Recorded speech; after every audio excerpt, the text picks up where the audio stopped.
Hi, I'm Mark Walker. I'm editorial director here at the FinTech Times, and we are here at Seamless. Today I'm going to be talking to Grant. Perhaps Grant, if you could just introduce yourself to the camera. Of course. Hi, I'm Grant Niven. I'm head of group digital at Banque Fransi.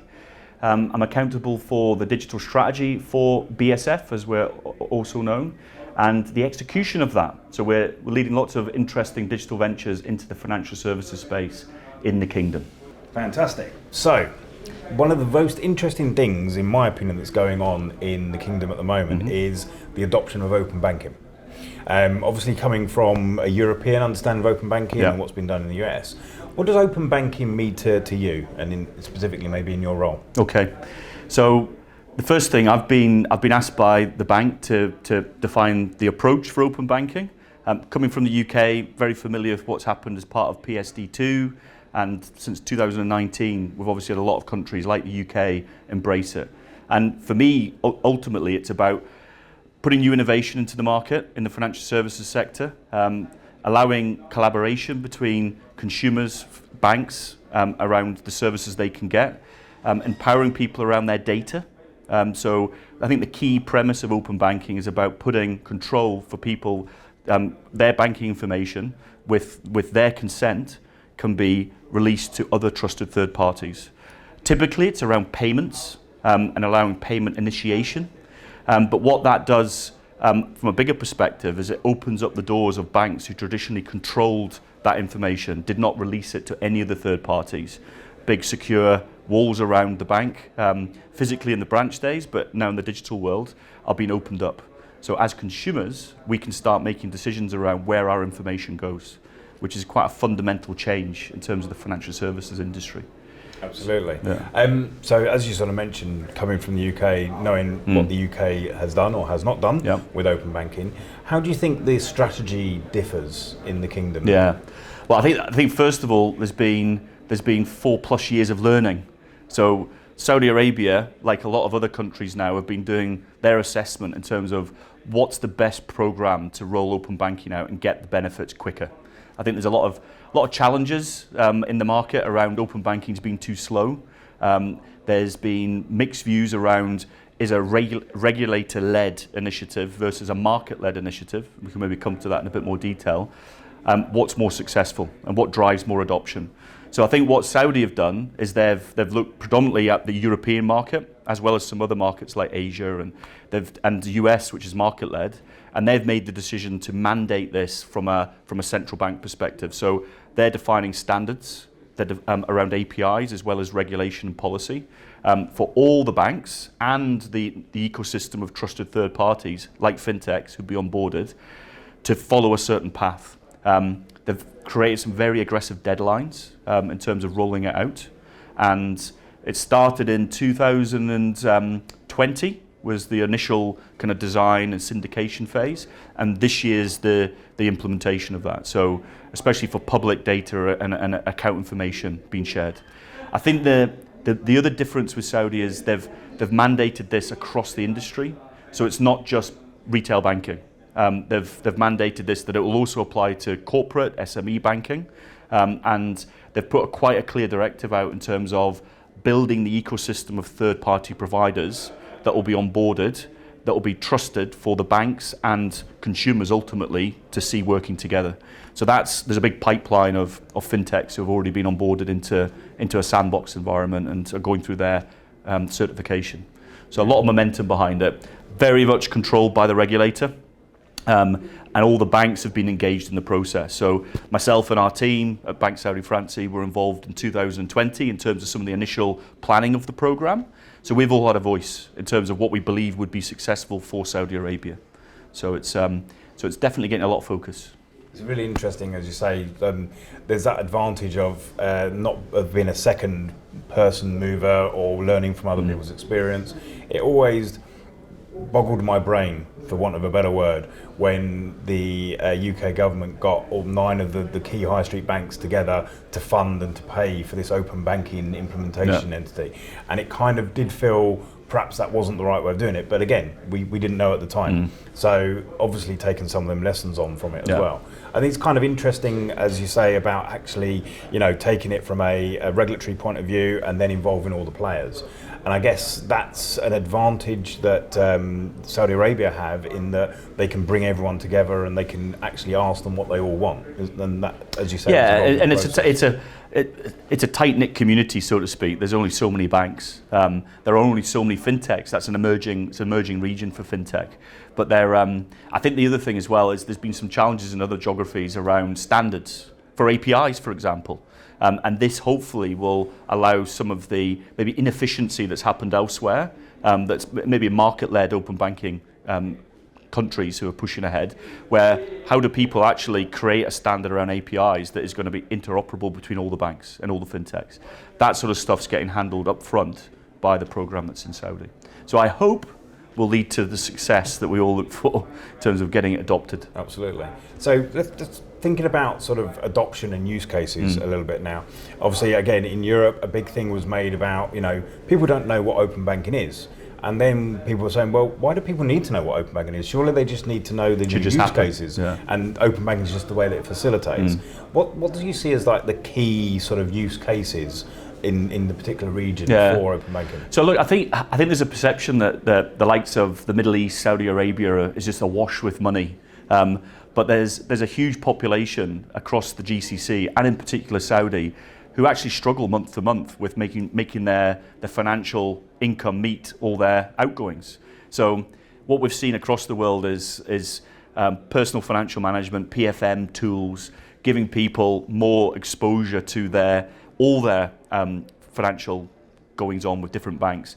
That's one thing we've seen big adoption in globally. I think that the whole savings agenda for Saudi Arabia is something which we might be able to take it to the next level. So going beyond aggregating accounts. So a BSF customer be able to pull in their Araji bank details, pull in their Saab account details, or maybe a fintech pulling that information into one place. I think that will be almost like a start point for people to really understand the power of that information being shared across multiple parties. Where it can go, there's a huge amount of overhead in financial services globally around getting loans. So getting a mortgage, for example. And I think where, again, we can probably speed things up a bit. In Saudi Arabia, there's a huge amount of digitization going on with government. So Saudi Post, a number of other independent entities, Saudi payments, they're all kind of integrated now in terms of the likes of being able to get faster onboarding journeys. If we can link that together with open banking, and then a bank such as BSF, if it's issuing a loan, can get a view of a customer with their consent, their financial health from across other organizations they're dealing with, that might allow us to issue a mortgage much quicker and much more seamlessly, automated. So I think the experience people are going to get from open banking when it really does get harnessed will lead to much better engagement. So awareness of their own financial well-being, getting access to money that they can afford, these are really important things. And then I think the other piece for me is around, for banks, credit risk, sort of lending risk is always a big challenge, which often leads to certain parts of the population not being engaged with financial services. So financial inclusion could be addressed if the view of people's financial well-being through open banking is really successful. So people can get access, small businesses can get access to funding much easier. That infrastructure, I think, is being well advanced in UK, a lot of European countries, and I'm already starting to see it being planned out in terms of how we can engage products more effectively with Saudi Arabian customers. So I think there's an opportunity to do a bit of leapfrogging. Yeah, which would be great. That's going to be kind of an interesting thing. The thing that you sort of mentioned on the end of that and previously was actually about the kingdom looking at this as more of an open banking structure for everybody. So for businesses, for individuals and consumers as well. And I find that sometimes a lot is lacking, especially in the UK and the European markets, where a lot of these things happen for consumers. But the same is not then afforded to the banking customers and the SMEs and that sort of stuff. Yeah. And we've heard from quite a few during Seamless, from the e-commerce people from around Saudi and that. So do you think the open banking is going to aid merchants and that sort of people as well? I do. And even I've been digging around in terms of how's that happening, and if you look at the UK, sort of how's open banking been adopted in the SME community. And I've read stats recently, and I need to validate them, but ultimately 50% of SMEs are getting access to be it a fintech provider or a bank using open banking data to provide their service in the UK market. And that's this year. So it's taken 4 years to get there. So I do believe that can be achieved in Saudi very quickly. I think in terms of the service offerings, I think that's where we need to think it through in a bit more detail. Saudi Arabia has a big investment there's an organization called Monshat, which is a government-led program around building the SME ecosystem. All the banks are now looking at, well, how do we as BSF, how do they operate within that environment? Ultimately, it is a huge part of the economy, and it's a part of the economy that is often underserved. So my hope, and I don't have all the answers yet, is when we do some of our strategy planning from an engagement perspective, that we start coming up with some of those new initiatives. And I'm really interested. One thing I love about open banking is it kind of leads into that in terms of openness and through APIs. If we've got the infrastructure in place to address the open banking need, we can start looking at ways to collaborate with fintechs and other tech companies much more effectively, quicker, integrate them into our proposition. So I see that as the next big opportunity around that. So that whole API economy, us as a bank, a traditional tech company, working together, a fintech coming in and building new propositions that we can launch to market quickly. And I think a lot of those will go into that SME market. Dealing with corporates. I think you're probably right. I think while we're talking about APIs, you mentioned earlier about standards, so I'd like to sort of touch on that a little bit. There's been a bit of criticism from the European market about how the banks have been putting out APIs that are not really that easy to work with and quite limiting. So that's another area where you guys have learnt from that and you're standardising them a little bit differently. So we've got for open banking, we've obviously got a mandate from the regulator. So we've got a very clear direction in terms of the API standards we need to work with in Saudi. And so I think some of those learnings are part of that mandate. But we're also looking at making sure that we've got a very open approach to APIs. So we've invested in an API gateway for the bank so that we can engage with the market externally beyond open banking. The way that a traditional bank thinks about products and all the different services that support that needs to be rethought in an API economy as well. So we've been almost re-educating our IT organisation and a lot of the teams in terms of what does API strategy mean for the bank? How can you use a gateway? How do we deploy services that potentially through new business models like Banque as a Service, which is something that BSF are very passionate about. We believe Banque as a Service in conjunction with open banking is going to be a very powerful way for us to increase our brand, to increase our exposure to the market. And I think these are all API-led initiatives. So the standards we're going for is working with global providers who provide API connectivity that's open in nature. A lot of our architecture for the bank, we're working with, again, global tech companies, as well as local companies around making sure that when we've got connectivity plans with third parties, again, it's interoperable. And then we're following the direction from the regulator in terms of what they're doing for the industry as a whole. There is a sandbox that's just been announced by SAMA that they've just launched for banks and fintechs to collaborate and work in. We're also launching our own sandbox, which will allow us to engage directly with the market. And I think a lot of the other banks are doing the same thing. All of us need to communicate with each other. And I think that's the key. If we go off down different routes and that interoperability is not there, it's going to fail. So and there is a mandate for us to do that. So we're all now working as part of almost like a consortium, the industry, the central bank, the fintech community, to get this right from day one. So I think 2022 will be the year of reckoning as to whether when we get it into production, does it really work? And then we need to maybe enhance and work it through further. I think it's going to be very interesting to see how that comes together, because you always think of, everyone wanting to work in their own silos, and then when you try and bring it all together, then you need another intermediary to bring all that together. So hopefully you're going to avoid that with the sort of partnerships you're doing. Do you think, when we're talking about interoperability, we're talking about it obviously within the kingdom at the moment, could that spill out into interoperability into other areas within the... So I think as this evolves, I really do hope that in the next couple of years we get to the stage where countries, so I think Saudi in particular will need to invest in getting this right in terms of open banking for the kingdom. But if the next couple of years we're not able then to collaborate with broader GCC countries, then it's going to start causing limitations. So one in terms of competition and in terms of other organizations based in certain geographies not able to enter a certain market. So I do believe it will evolve that way. I personally think it will take a couple of years to get there.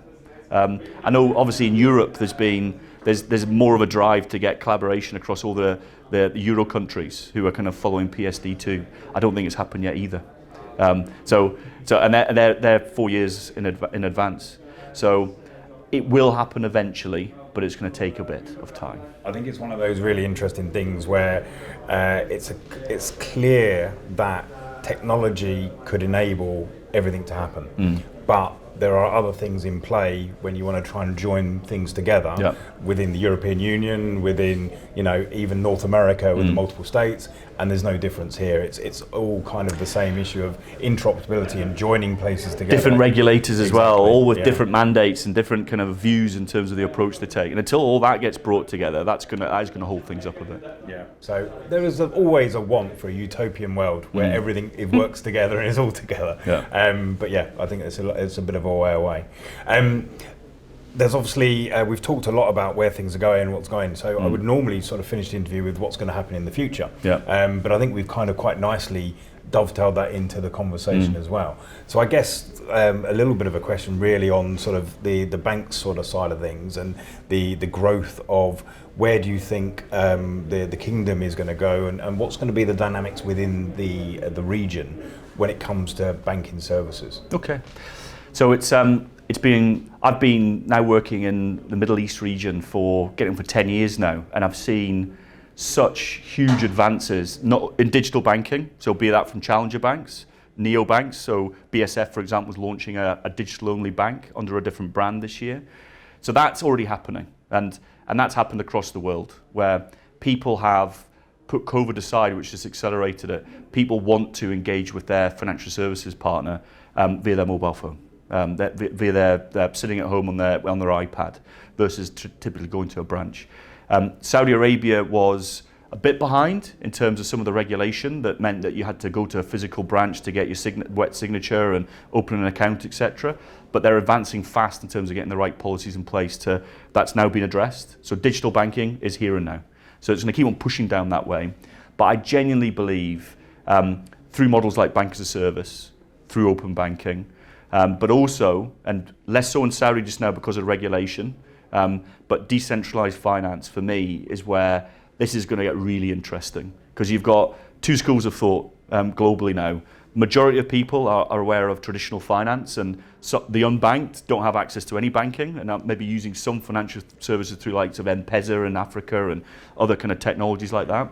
You've got a chunk of the population who are banked and then they'd be frustrated with what they've got. And then you've got an emerging kind of, it's growing fast, moving down the decentralized finance route. And I think for me, the merging of those, I don't believe banks will disappear and people will be solely dealing with cryptocurrency and decentralized autonomous organizations managing the financial ecosystem of the world.